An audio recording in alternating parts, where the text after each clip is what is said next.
Pangungunahan ni Pangulong Aquino ang anibersaryo ng Leyte Landing sa Palo, Leyte bukas. Dadalo dito sa nasabing okasyon ng makinatawan mula sa iba't ibang bansa.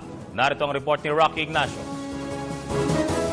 Handa na ang lalawigan ng Leyte para sa makasaysayang anibersaryo ng Leyte Landing kung saan tumatak ang katagang I shall return ng Amerikanong general na si Douglas MacArthur. Pangunahan ni Pangulo Aquino ang okasyon kung saan dumaong ang barko sa kayang Allied Forces kasama si MacArthur sa Palo, Leyte. Ang pangyayari na naghudyat sa paglaya ng Pilipinas mula sa pananakop ng Japan.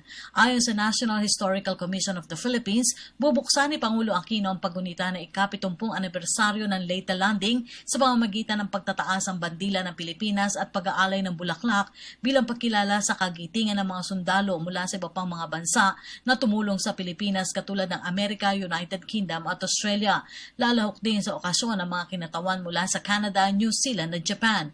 Bahagi kasi na ika-70 anibersaryo ng Leyte Landing, isang memorial marker ay pagkakaloob bilang pagkilala sa kagitingan ng 72 Australians na nagbuwis ng buhay para sa kalayaan ng Pilipinas.